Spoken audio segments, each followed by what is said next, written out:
Salut tout le monde, merci de me retrouver sur Coach Perso Déco. Aujourd'hui, on va mettre en valeur tout ce qui est quincaillerie de volet pour pouvoir justement sublimer, magnifier un volet. En l'occurrence, ici, on est sur un volet bois, barre et écharpe. Quincaillerie de volet, c'est quoi? Ici, on a ce qu'on appelle la lyre, alors communément, on appelle ça la tringle, l'espagnolette. Ici, on a les peintures que de carpe. Et évidemment, on a les tourniquets et les butées. Je vais vous montrer qu'il n'est pas toujours nécessaire de démonter toute la quincaillerie, parce que ce qu'il faut savoir, c'est que bien sûr que l'idéal, c'est de les peindre séparément, mais on ne peut, on va dire dans certaines situations, on ne peut pas, ou plus largement, on ne veut pas non plus tout démonter. Donc je vais vous montrer que sans protection, on peut parfaitement le faire. Il suffit juste d'avoir une bonne dextérité, les bons pinceaux et de ne pas avoir fait trop la bringue la veille. Pour peindre tout ce qui est ouvrage métallique, je vais utiliser ce type de produit qui est la RM130 de chez Gautier. C'est ce qu'on appelle une laque demi-brillante avec des propriétés anti-rouille. Donc ça sert plus largement pour tout ce qui est quincaillerie sur volet et également bien sûr pour tout ce qui est ouvrage métallique. Je vais utiliser un petit pinceau de la marque Escota, donc c'est le modèle Graphilo, et un de chez Léonard, un plat, pour pouvoir venir peindre tout ceci. Alors pourquoi j'utilise des pinceaux d'artiste? Parce que les pinceaux d'artiste c'est plus petit qu'un pinceau classique et c'est surtout que c'est parfaitement adapté pour ce genre de travaux de finition. Je me suis mis dans un bac à peindre de la laque en sachant que pour ce genre de travail, il faut que la laque soit bien diluée. C'est de la laque glycéro, donc pensez à rajouter pas mal de white. Il faut que ça soit relativement fluide. Je vais commencer par le haut.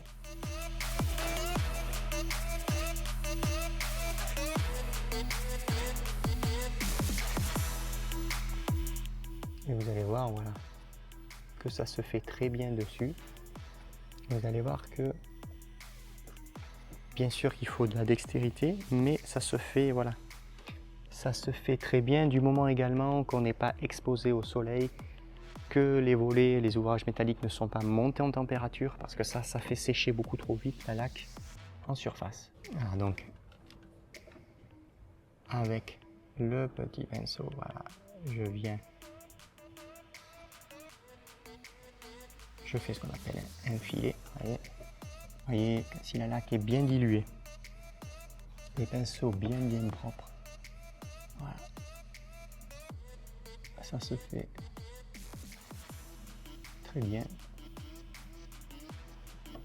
Il faut juste être attentif et bien faire attention, voilà, à surtout ne pas trop charger en peinture sur le bout du pinceau, parce que forcément, malheureusement, ça va baver. Vous voyez, hop là. Donc pour éviter de marquer le volet, évidemment, toute cette partie là sur le plat, on vient la peindre après, puisque on va avoir besoin de tourner sans arrêt le volet. Donc ça, c'est voilà, toute cette partie, on la peindra vraiment en dernier quand on n'en aura plus besoin de manœuvrer tout ce qui est espagnolette et tringle. Vous voyez là.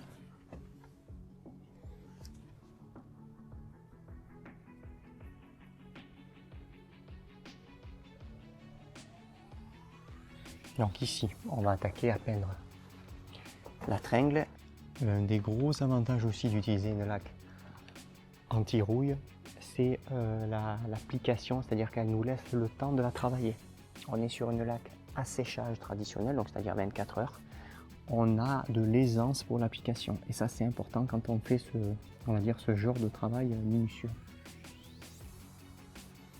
Donc, vous voyez, ça se fait très bien. Alors bien sûr, ce n'est pas la méthode la plus rapide, hein. Je le répète, il faudrait tout démonter, mais peut-être que chez vous, vous n'avez pas cette possibilité de tout démonter la quincaillerie de volet.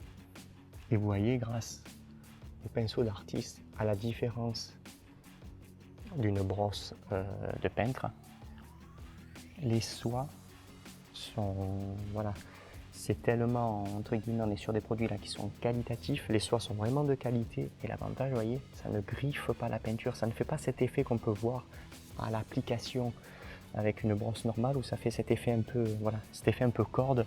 Ici, vous voyez, rien qu'en déjà avec une couche, ça permet déjà d'avoir un beau rendu. Donc après, on manœuvre complet. L'essentiel, c'est qu'avec voilà, juste un aller, un retour, la tringle, on la peint complet. D'où l'importance de ne pas peindre immédiatement cette partie, parce que sinon elle touche le volet et elle le marque.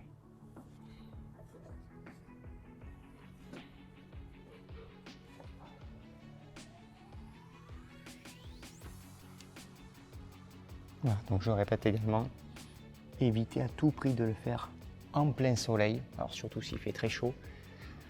C'est très compliqué, tout monte en température et vous n'arriverez pas à avoir le rendu que je suis en train de vous montrer. C'est pour ça d'ailleurs que je le fais de bon matin et j'ai de la chance également parce qu'aujourd'hui le temps est couvert. Mais ça c'est très important. Si vous êtes au soleil, dégondez les volets et mettez-les à l'abri. Si vous ne pouvez pas dégonder parce qu'ils sont trop lourds, vous êtes tout seul, enfin peu importe, peignez plutôt le matin ou quand le soleil n'est pas sur les ouvrages. Ça c'est important. Donc là, vous voyez, j'ai fait la première partie, vous voyez, avec des pinceaux d'artiste. Une couche, on est déjà très très propre. Alors il en faudra une deuxième évidemment. Et voilà toutes ces parties-là, là ici, vous voyez, ça se fait très bien. Et quand on veut s'aider, on cale généralement le petit doigt et contre le volet, on présente. Vous voyez, on fait un filet, puisque ce sont des petits pinceaux qui permettent justement ce type de travail. Un pinceau de peintre, évidemment, c'est impossible.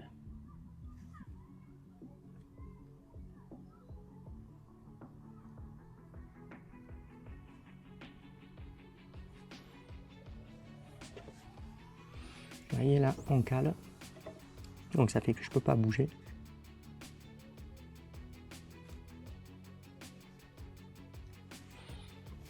Et là,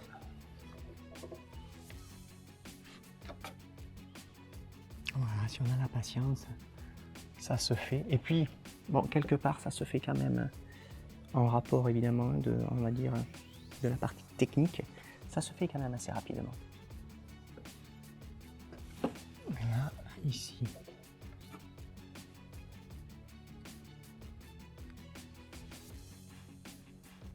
Là, c'est pareil, pour la manœuvrer, il ne faut surtout pas peindre à l'endroit où c'est vissé, puisque si vous peignez là, ça viendra toucher le volet et ça va faire dégueulasse. Voilà, donc là, il faut juste, pour l'instant, peindre le tour.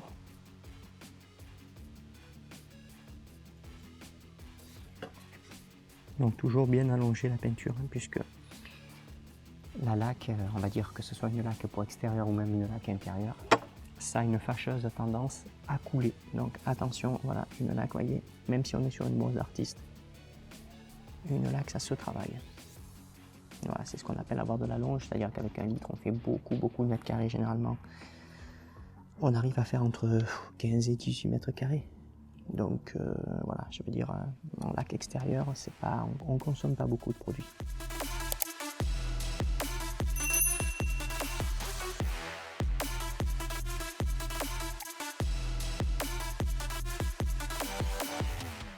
Voilà, et puis il vous faut quand même, ça c'est important, voilà, une fluidité, parce que sinon, impossible de faire des filets avec une laque qui est malheureusement un petit peu épaisse, même avec la bonne volonté et le professionnalisme, c'est très compliqué. Voilà, donc il faut quand même que la laque soit diluée.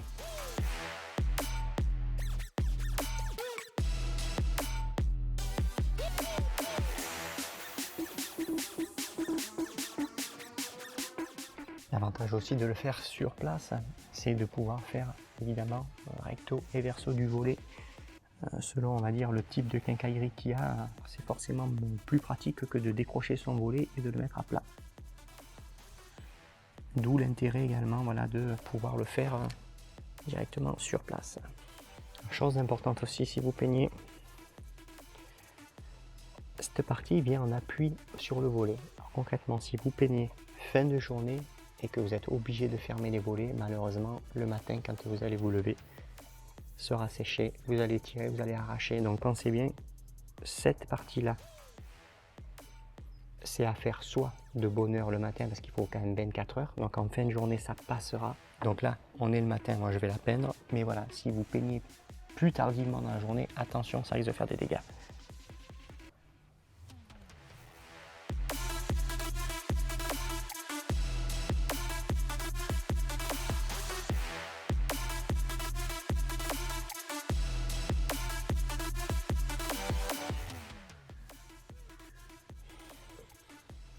Et voilà ce que ça donne quand on le fait sur place. Vous voyez, je n'ai rien touché. En première couche, vous voyez le rendu, c'est très joli, mais ça c'est parce qu'on le fait avec des pinceaux d'artiste. Et vous voyez, on peut le faire parfaitement sur place parce que, je vous dis, on ne peut pas toujours démonter la quincaillerie. Ici j'aurais pu, mais c'est pour vous mettre dans le cadre, hein, j'entends.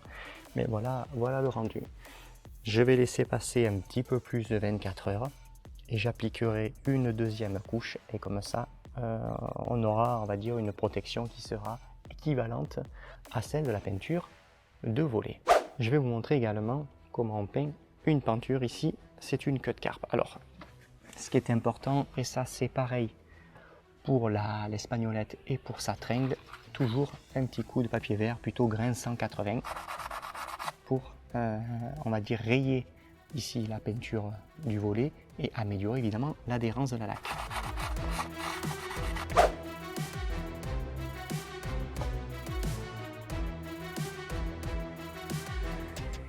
On va faire le petit filet sur le dessus, donc toujours pareil, il faut caler sa main et vraiment laisser dépasser juste le pinceau. Donc là on vient, on pose, on écrase les soies pour que celle-ci se présente. Vous voyez.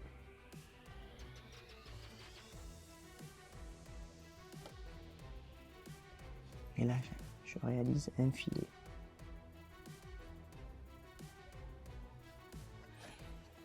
Donc toujours pareil, il faut quand même une laque assez fluide. On cale sa main. On pose les soies.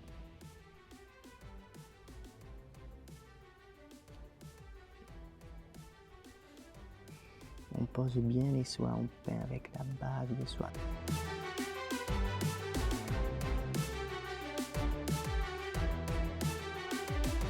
Donc là, toutes ces parties en attendant, là, voilà, on tapote. C'est pour éviter en fait que ça fasse des traces. Ce qu'on appelle les petites traces de brosse. Là. Donc ça, voilà, on estompe au fur et à mesure.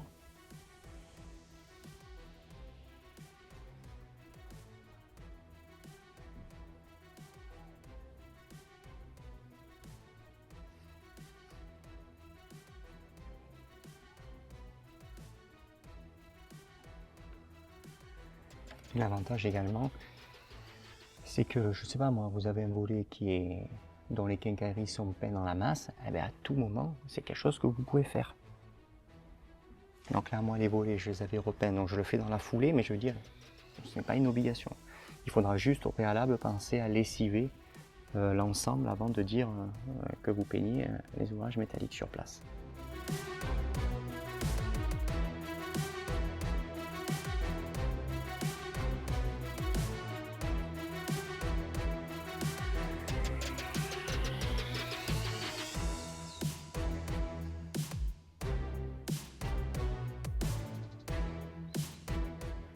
On va terminer autour du gant.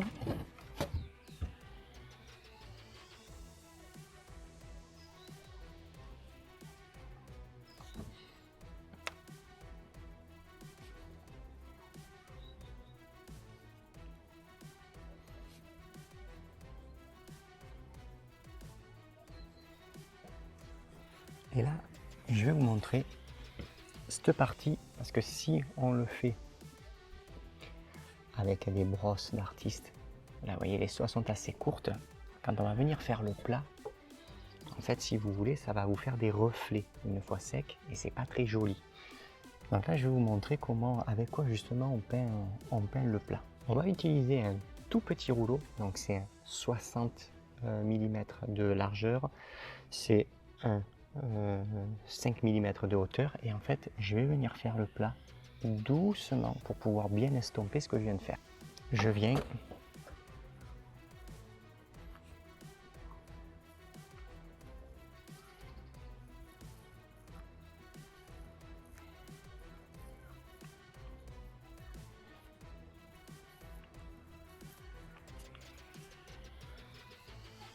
et l'avantage, c'est que ça évite d'avoir justement ces fameux coups de brosse sur le plat qui ne sont généralement pas très jolis.